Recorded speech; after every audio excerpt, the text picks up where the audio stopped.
I think Antonia would, and Raphael probably also would agree she's a badass grandma.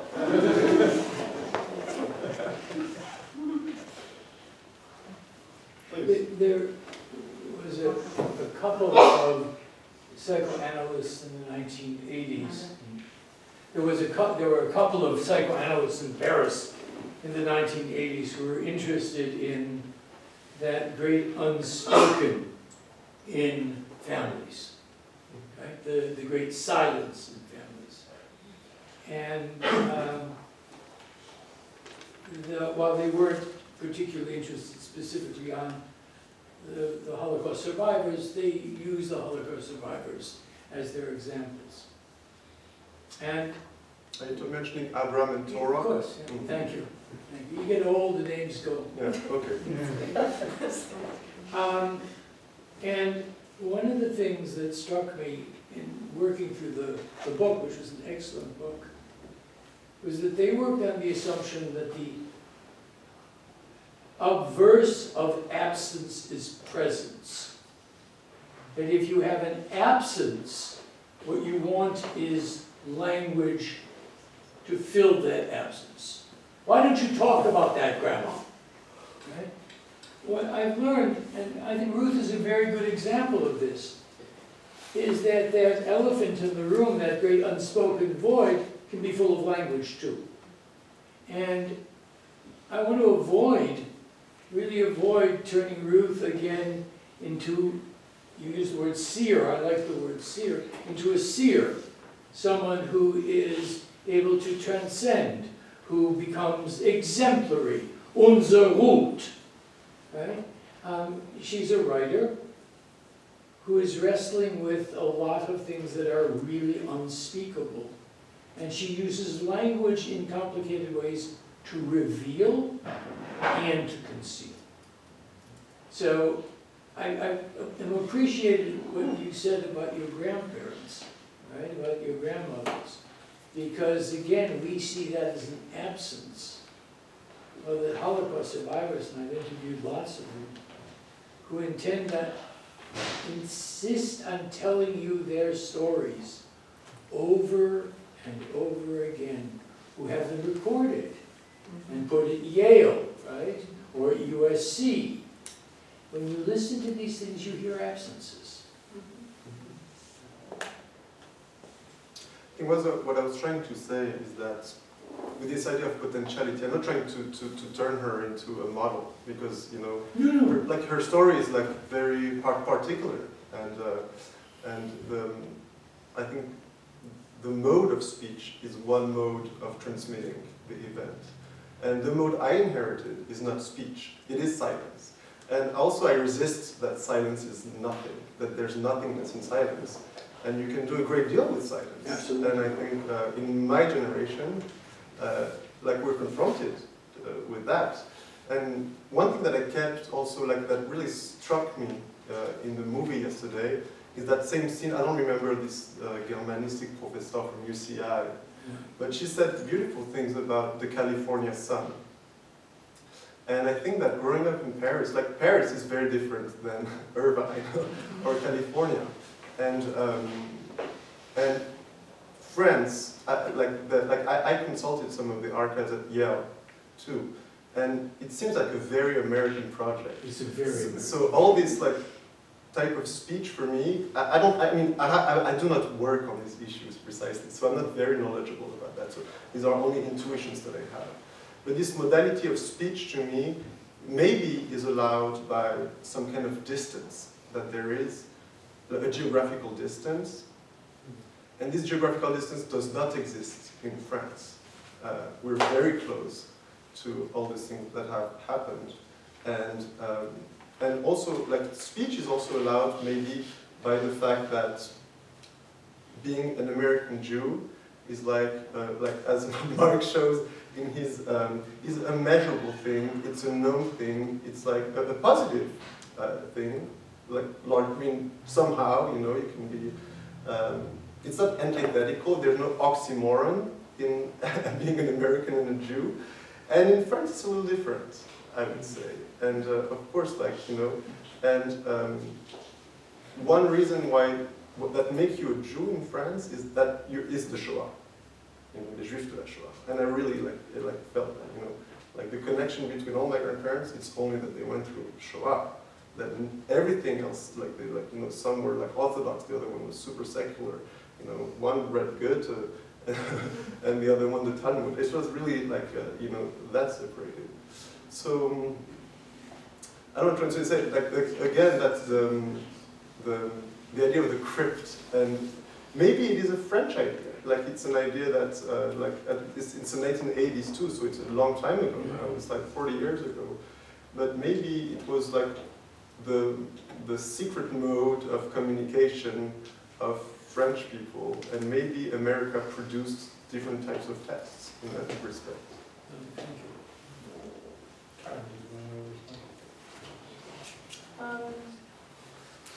No, I think it's passed.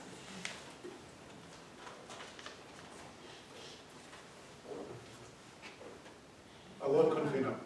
So, thank you to three of you. Wonderful, eloquent, and thank you to all the speakers. I really learned a lot. I did not know Ruth Kluger. When I arrived to the University of Virginia in early 1990s, she had left already. I heard Ruth Kluger was here.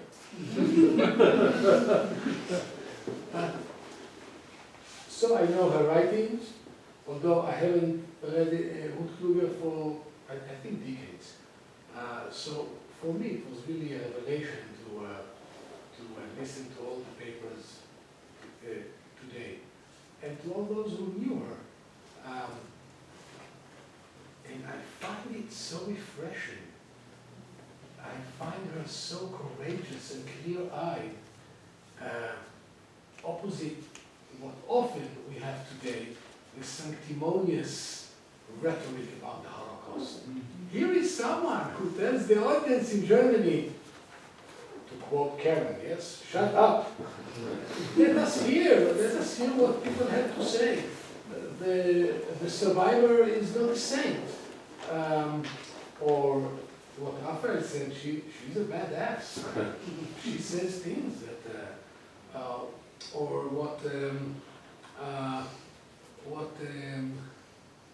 was said this morning about the relationship perhaps between Ruth's idea about the Holocaust and the recent controversy in Germany about the Historikerstreit again. So I think she must. You convinced me. She was an amazing woman who said amazing things that today we need more people to say them. That, you know, that this sanctimonious rhetoric of never again, when of course it happens again and again, sanctimonious rhetoric of the Holocaust used by Jewish Israelis to create their own crimes, sanctimonious rhetoric about the Holocaust and the role of the survivor. So it was so beautifully put as a co-witnessing here today. We don't need to agree about anything, but I think when the rhetoric becomes a kind of sacred, we all feel it. All, I mean, scholars certainly feel it, and also others feel it, but there is something missing. And her voice is just ringing through with truth.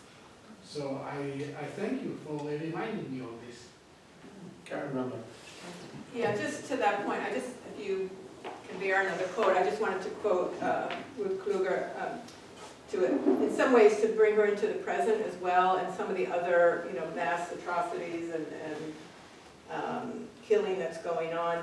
Who has a right to live? Sure, I know that I'm supposed to be forever grateful to the Allied soldiers for rescuing me, but I'm only half ashamed to say that I am not. I reason, if you are born, you have a right not to be murdered. But they shed their blood so that you might live, I am told.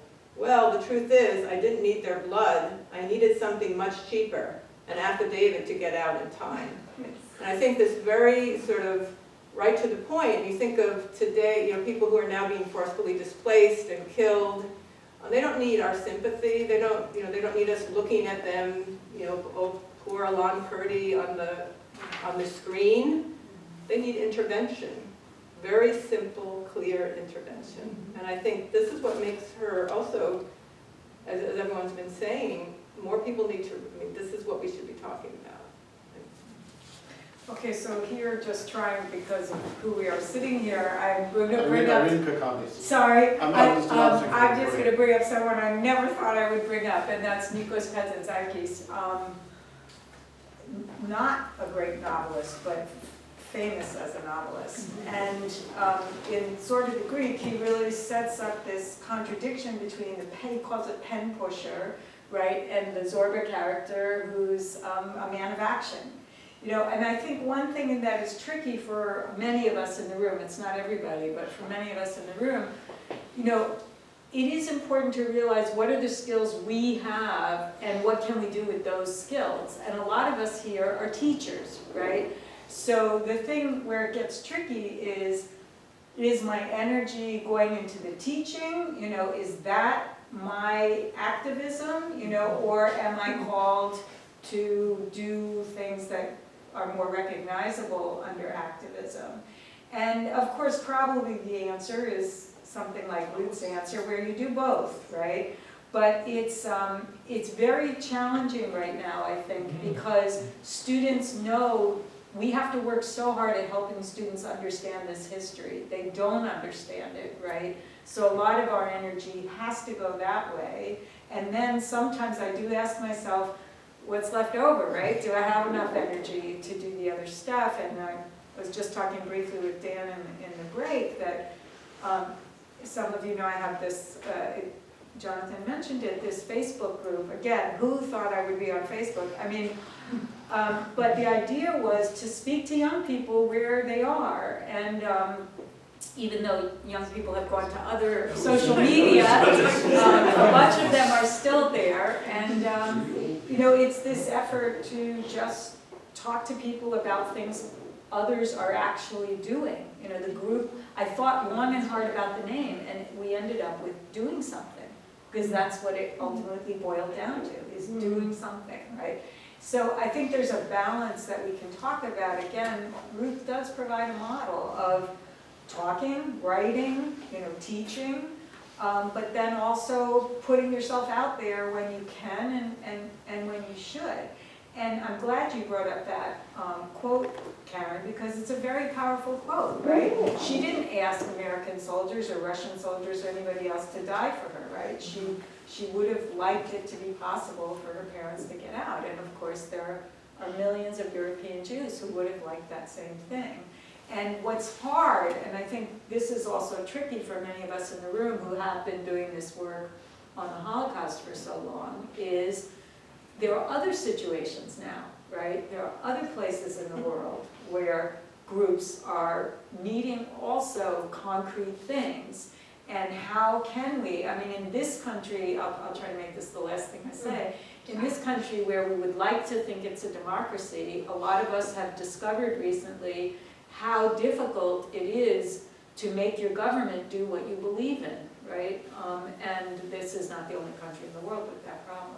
But I just am sharing that with all of you because I feel a lot of desire in this room to take something positive. And I don't think Ruth would have been against us taking something positive from her life.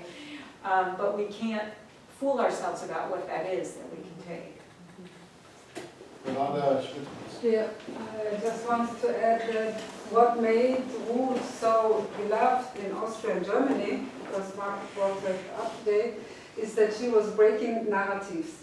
And people had enough of this very close Holocaust narrative that was established in 1945 when we went through, and then Waldheim came, and then all of a sudden people felt like, oh, there is maybe something more to think about when we talk about the Holocaust. And I think I for myself consider this as a legacy of Ruth, that especially when you're teaching or when you're a journalist like I am, to break narratives, you know, because the pathos is always waiting around the corner.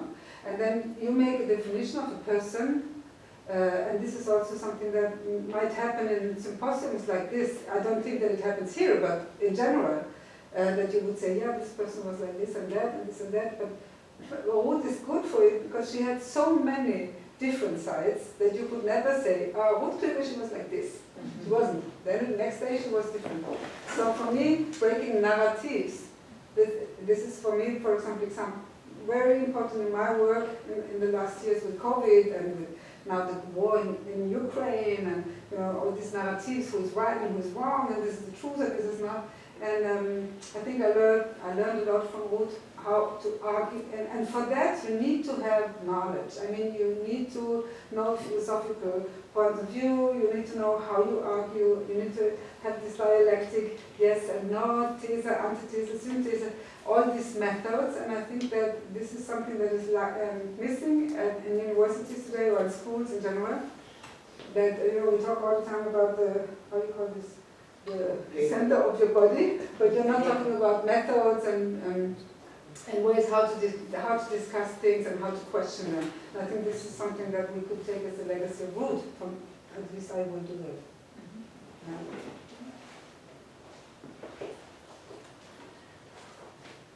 Even if it's not convenient. Yeah, even if it's not convenient. What I think about is... Dan, Oh, I'm sorry. I'm just identifying the speakers. Okay. What I think about is, because Mom and I had conversations on this, is the concept of freedom of speech. It's a double-edged sword, right? I mean, we take, Irene and I had a conversation about journalism and how there's this media manipulation which the right has appropriated themselves to make the left out to be the media hijackers. But the concept of freedom of speech, to me, is reflected in not just literature and understanding literature and how it applies to the real world, but what do we do to get viewpoints that aren't so outrageous that they create directions that the country doesn't believe in, or that they believe in but turns into violence. And so, you know, and so I had that conversation with her about the Third Reich and sort of what happened between 1928 and the rise of power, and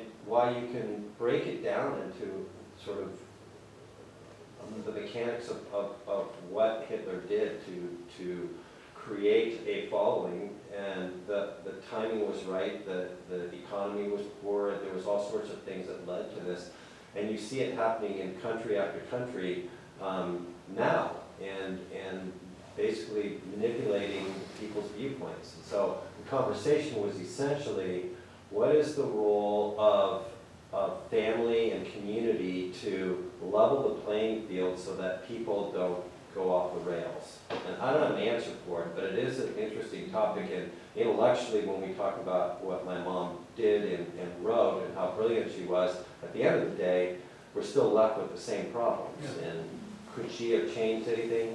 Maybe, maybe not, but what she did do was provide a little bit of a roadmap to question your environment, push back a little bit. That's what I do. Caroline, Yeah, I would like to come back to what Karen said. Interviewing Abbas Kida, who survived torture prisons under Saddam Hussein, he actually said that it's this kind of literature that for him gave him the hope to actually formulate his own thoughts. So it is kind of a lot of impact, I think. It's pretty cool. Badass. Yeah, so that's what gives these refugees the hope to write.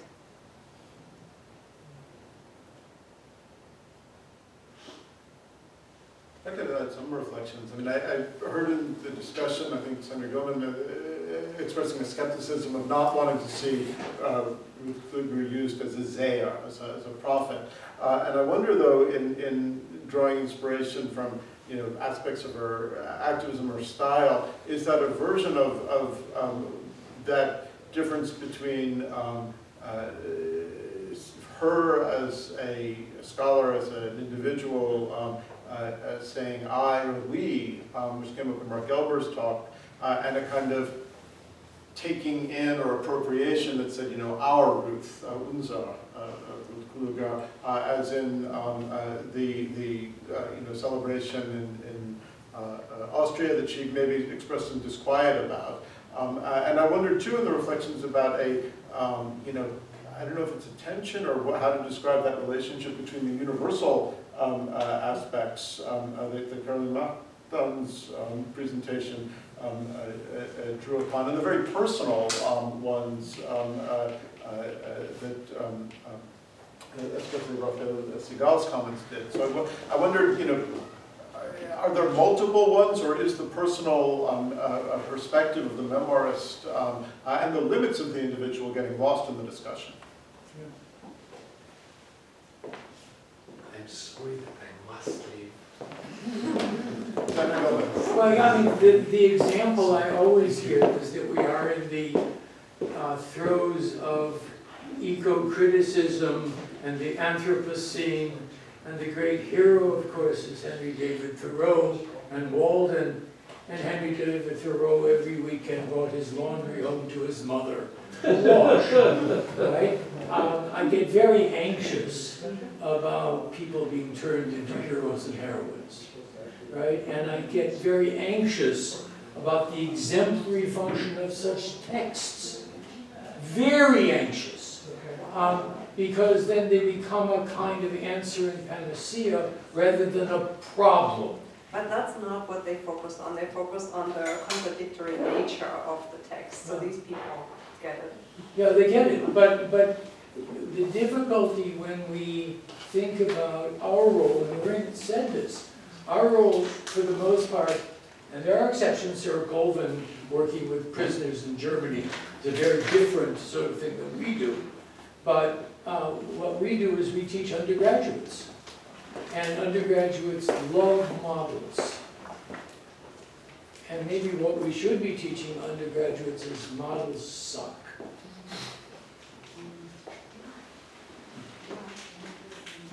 Which I think her text is precisely the text Well, to use for that yeah. part. Well, So, but it's interesting. I mean, it's a question of how it's read. and how it's taught. And how it's taught. I mean, I get, as I say, I get very anxious because I've taught Lady, I've taught Rizel, and 9/10 of the kids in the class, both Jews and non-Jews, by the way, immigrants and non-immigrants, see these as success stories. We survived. Right, and Ruth herself takes that apart, Yeah, right? yeah. So we have to then be ready to quote the passage where she says, you could read this now as a success story, I Exactly. survived, and then she said says what the problem is, right? Yeah. I also just, since we got down to pedagogy, I would just say that one of the things I've done for a long time in my classes is to deconstruct the syllabus, you know, starting with the title of the class. Just to help the students understand that I'm the professor, you're the students, so just by the nature of that structure, you're going to think this is something great. And I'm not saying it's not something great, but it's also something you can criticize, or it's something I constructed, right? So let's look at how I constructed and how could it have been constructed differently? And what are the consequences of the fact that I did it this way? I called the course this rather than that, you know? I mean, that's what I meant earlier today when I was talking about complexity, right? And again, Ruth is a great model for that. I mean, I wish we could come up with a different word maybe, but she's a great model for that. And so we have to say, we have to point out so that they see. So my suspicion is that it's going to be okay if we keep trying. I'm an optimist by nature, but things look grim right now. So it's nice to come together and hear from each other. And I really appreciate what you said, because of course the situation of French Jews right now is very different from the situation of American Jews. Karen and I just came from a huge conference on the Holocaust, and you should hear what the Poles are saying right now. I mean, the Polish scholars are very, very worried about all kinds of things, right? Including, are they able to recognize the structures that are still in place in Polish society that led to the almost complete decimation of Polish Jewry, right? I mean, that is still the legacy of Poland. Well, the question the scholars were asking, this was not my question, they were saying, why was the murder of the Jews almost complete in the country of Poland, right? And, you know, they're the experts, they don't have the answers yet, but we have to keep both trying to talk to each other, but recognizing the differences. So I do very much appreciate that you're here and that you said what you said. No, I agree, that it's interesting. Mark Gelber. You know, I think it's really very interesting because in your approach to teaching, as you just described it, seem to, you know, really have taken the legacy of Ruth and, you know, and applied it to your own, let's say, classroom, or, you know, to what you're doing there, your own pedagogy. And I'm wondering, did Ruth do that? I mean, you know, I don't know. Do we have any students of Ruth here? I mean, people. Yeah. Yes. So, Marina, thank you for reminding me. So, I mean, but the question is, to what extent was she so either self-critical or questioning, and asking her students to think with her through her syllabus or how a course could have looked? Yes, she was. I mean, it was 100 years ago, but you know, it was the thing that I take away from the course is her ability in 3 languages. Well, 2 things. One is her ability in 3 languages to quote lengthy poems, right, and then translate them for those of us who didn't understand. I mean, this was a German literature course, but you know, didn't understand the other, and bring it back to, and then she would go off, you know, somewhere and quote something, and then come over here and quote something else, and then bring it right back to where she started from, right? So that she, you know, in presenting any particular point, she already gave us 6 other variations before she went on to the next one. And I doubt that was something, I only know one other person who did that, but not nearly as elegantly as Ruth did, and as a pedagogical tool. So what we're talking about and what we're seeing and what we're getting in her writing is what I experienced in the classroom. I mean, she lived what she taught. She lived what she said. You know, so that it's impossible to say, well, you know, she has a pedagogical style and then there's this woman. Those never parted. Great. Darcy Berkeley. I just wanted to say, I was not her student, but she did come and visit and spend some time with my students. And I wanted to tell you, I never saw her more relaxed. I saw her in lots of situations, and in that situation, I never saw her more relaxed. She was so curious about them. She wanted to know them. And Renata was there too. I'm here. There you are. I have photographs of it. I will share them with you, because the way she inhabited that space as an elder, as you have proposed, was such a relief to me to see her in that, you know, space of adoration that was completely unburdened by all of the presuppositions that we all have and that we all bring, and that she complexified in her work over and over again so beautifully. Yeah, so every other situation I remember with her, and I'm sitting thinking of it. I'm sorry I wasn't able to be here. I was teaching earlier, but those were all more grim. But being with young people was a real delight for her, I think. I want to add something. Renata Schultz. Yeah, I was invited to the Sarajevo Film Festival, Human Rights Film Festival in Sarajevo in 2012, I think. And just before our film started, they showed a film about the camps where they raped women. And these women were present, and these were women that were advocates, and they went to Den Haag to make sure that, and to achieve that violation, rape, was considered to be a war crime.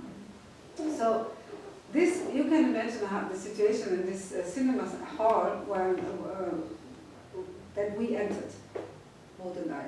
It was like people were crying, you know, there was so much mourning and political analysis and everything mixed.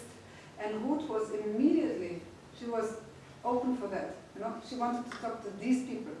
Her being, I am the Holocaust survivor, now my film will be shown, you know, didn't interest her at all anymore. She was only with these women and curious to hear what they had to say on a very high intellectual level, by the way.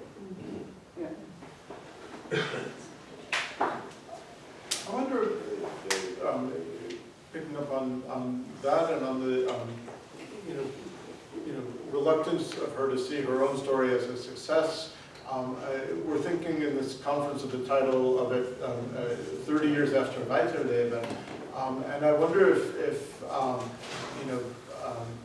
what was remarkable and changing and about the book, a Holocaust survivor memoir like this by a woman author that really spoke to something that wasn't there before in a way that it hadn't been, has become something maybe different 30 years later. Is that a kind of success story that's different? In putting together this own conference, we're co-sponsored by the Austrian Cultural Forum, by the Department of Judaic and Near Eastern Studies, by the program in German. I reached out to Women, Gender, Sexuality Studies at UMass. I never got a response. I wonder if the way in which our understanding of the Holocaust and interest in the gendered violence of the Holocaust has become now part of a self-understanding in a way that it isn't new anymore. And I wondered if just, that didn't seem to figure in the presentations here, gender analysis or a contribution to that. I wondered if people had just reflections on that book seen from the perspective of 2022 rather than the perspective of 1992.